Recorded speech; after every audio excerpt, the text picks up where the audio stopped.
Hi there, everybody, and a happy Thanksgiving. This is Phil Simborg from currently in New York City, and I had the pleasure of playing in a lovely chouette today in New York with a bunch of great friends.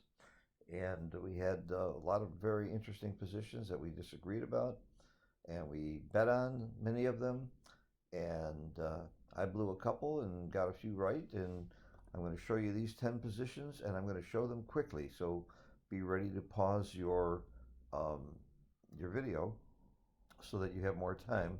And I think you'll find them interesting. And I would love to know how you did. Email me or post and let me know how you did. All right. They're all money games, and they're from a chouette, which means that um, we do play beavers and no raccoons and the Jacoby rule. Let's get started with position number one.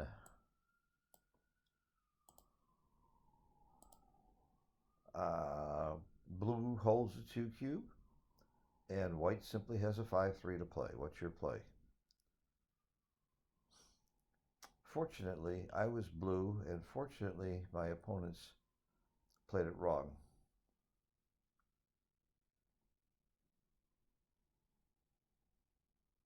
Okay, pause it if you need more time.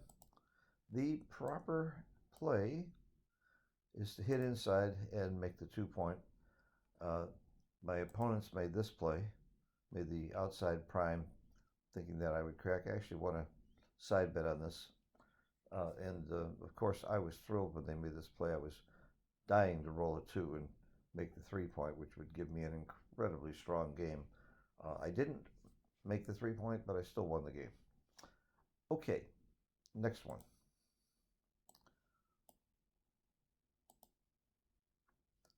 Again, blue holds a cube, white on roll. I like to play a 6-4. I'm not going to waste your time here. You have two plays. You can either point on me on the 2 point, or you can make the bar point.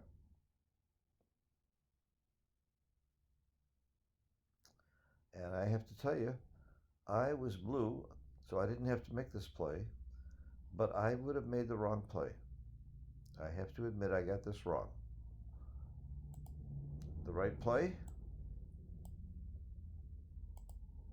make the 2 point.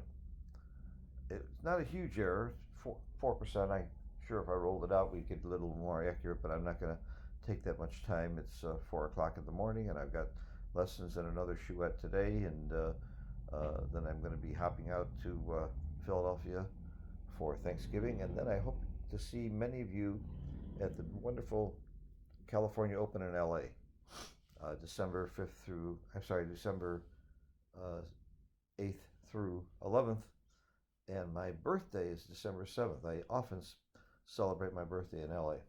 Anyhow, it's right to point to hit here. If you make the bar, there's just too many good things that blue can do, I guess. And there's a race involved here. So you should be playing a hitting game, not a priming game. This fooled me. I got to study this one some more myself. Okay, number three. White to play 6-1. Again, you have two plays. You can break the 13 or break the 20. Which one is right?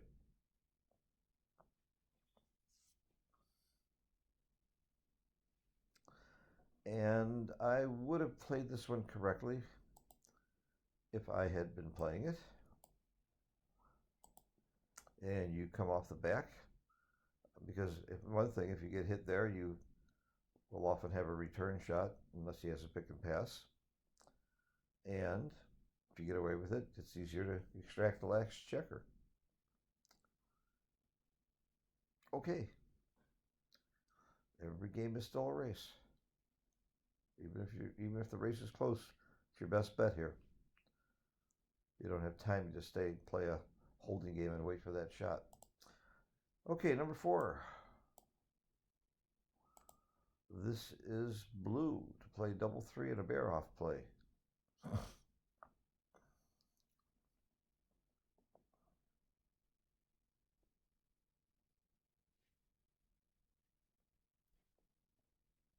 If you need more time, pause the video because I'm going straight to the answer.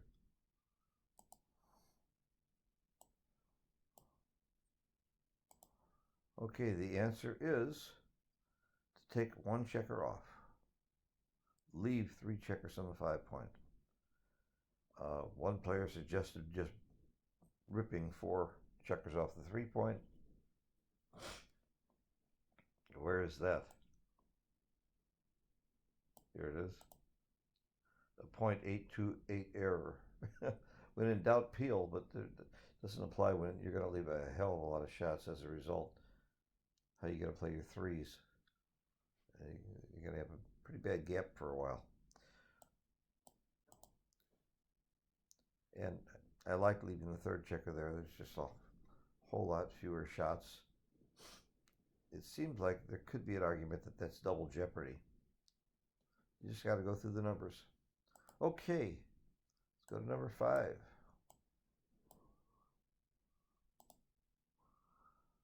This is a cube action problem. Cube is in the center. Blue is on roll. And anytime there's a cube action problem, you have to answer 2 questions. Should blue double? And if blue doubles, should white take or pass or beaver?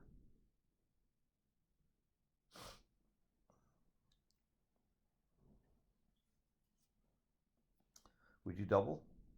And by the way, I always start out with would I take if I were white. I like Wolsey's law a lot. Okay, to the answer. No double, but it's not a beaver. But it's a small no double. It would be a pretty terrible beaver. But it's an easy take. I was the recipient of this lovely cube, and I took it and did very well. I did well in the chouette. I had a good night. Good day, rather. Okay, next one. Number 6.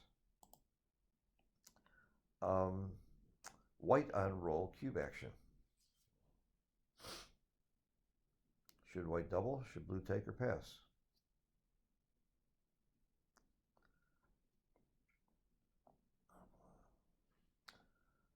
To the answer. It's a beaver. I was doubled by some people here, and I did not beaver. And a couple of people laughed at me for not beavering. They saw that it was a beaver. I honestly wasn't sure it was a beaver. I knew it wasn't a double, but I have all kinds of reasons for not beavering. I think that sometimes if you beaver, you're helping your opponent to be more cautious in the future. And there's no greater gift than an early cube. That's what Howard Ring told me a long time ago. So I want them to keep doubling me early. But you really technically should be beavering this. You're a favorite holding the cube. And it's funny, they rolled a 4-3, hit me, and then the rest is history. I wiped them out pretty good. So let's see, they doubled, they redoubled, and I'm holding a 4 cube, and they rolled a 4-3 and pointed on me, leaving lots of shots. Let's see what the right play is with a 4-3, which by a mile, the right play. They're forced to do this. There's nothing else that comes close. It gives them 52% if they do it, and then count the shots, the return shots, which I hit and went on to handily win the game. Okay, let's go to the next one. Number 7. This is also a cube action problem. White is on roll. Should white redouble? And if white redouble, should blue take or pass?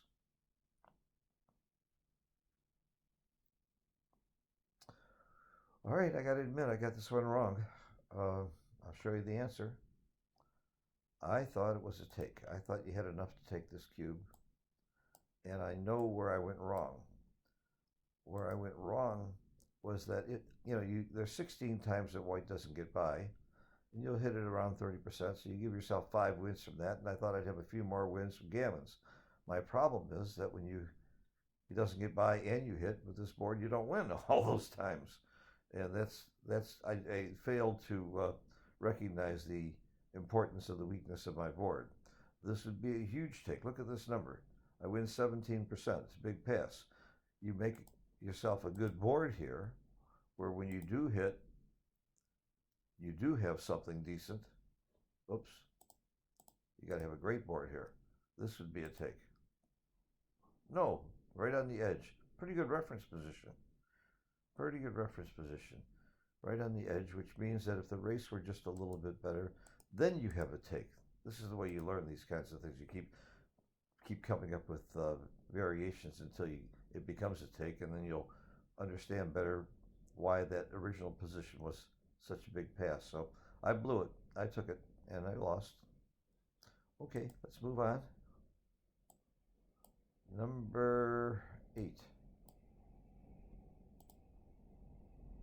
If you get 7 out of 10 right, I would call you a pretty strong player.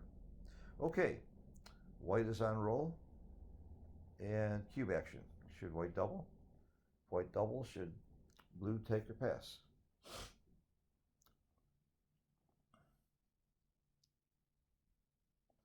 If you need more time, again, pause it, because I'm going to go to the answer. And I was doubled. I was blue, and I took, and it looked very bad for a while until I rolled double sixes, and then doubled everybody out. Again, I should have beavered. Technically, it is a beaver. Look, blue only has 45%, but holding the cube, he's a favorite in this game. So after taking the cube, you have 45%, but the cube gives you that much vig. And again, I wasn't sure it was a beaver. I was sure it was a take. I invented a little thing called reverse Woolsey's law. If you're given a cube and you're not sure it's a double, then for sure it's a take. So anytime you see a cube and you're surprised to get it, and you wouldn't have doubled if you were them, then you can be pretty sure it's a take. And that was my thought on this cube. I didn't think long enough about the beaver, and again, I'm not sure I like the beaver very much. But it depends on who you're playing. Sometimes beavers will encourage people to double more. Depends on who you're playing and the stakes and how loose the people are that you're playing. This is a pretty loose chouette, really fun chouette, really good players, all good players and all lots of fun, good natured, and they don't mind being beavered, so I should have beavered it. Okay, number 9. 4-1 to play. And obviously there's 2 plays here. You make the 9-point or the 4-point. And I did not have to make this play. Again, my opponents made the play. I would have played it wrong. I got this one wrong. After I thought about it and saw the answer, of course, I understood it. So do you make the 4-point or the 9-point? Answer: 4-point. And I'm happy to say it's not huge. So my error is only about a 3% error. I can live with that. At my level of play, 3% error isn't terrible, but it's important to still understand why the right play is right. And I think one of the biggest reasons the right play is right is that, if you get into a hitting battle, inside points are huge, and it's easier to extend the prime. You make this point, it's not that easy to extend your prime, and you're very stiff in how you're going to play your 6s and 5s and higher numbers. Here, you have more flexibility. And getting hit, in some respects, duplicates his 1 that he needs desperately to come up. So that duplication is a pretty big thing in backgammon. I got this wrong. I thought it's better to eliminate the blot. Okay, number 10. Blue on roll. Cube action, should blue double? And at blue double, should white take or pass?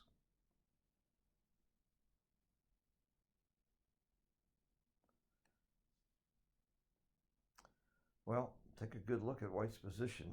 Somewhat crash board, and however, he is up a little in the race on the bar. Kind of a scary position. You got to double this, whether you think it's a take or not, because you might get some passes, and sure enough, it is a pass. And I can't, must tell you, I'm drawing a blank. I don't remember what happened here. I think I put these in reverse order. This happened earlier in the day. Uh, but I know somebody took this cube because we played this game out. And I'm not sure if it was me. I'm not sure which side I was on. Anyhow, I hope you enjoyed the quiz. Let me know how you did. And I hope to see you guys in LA. After LA, I'm going back to where I live in Florida for a few days, and then I'm going down to Jamaica over Christmas and going to join my buddies down there. Some really fun chouette action and really fun people. And God, I'm having a ball being with great, great people, my students and my friends in backgammon. It just keeps getting better and better, and just really enjoying being with my really good buddies. And we're playing lots of tennis, and we're playing bouzouki, and we're doing lots of other fun things besides just regular backgammon. Okay, thanks for watching, and again, love to know how you did. Bye-bye.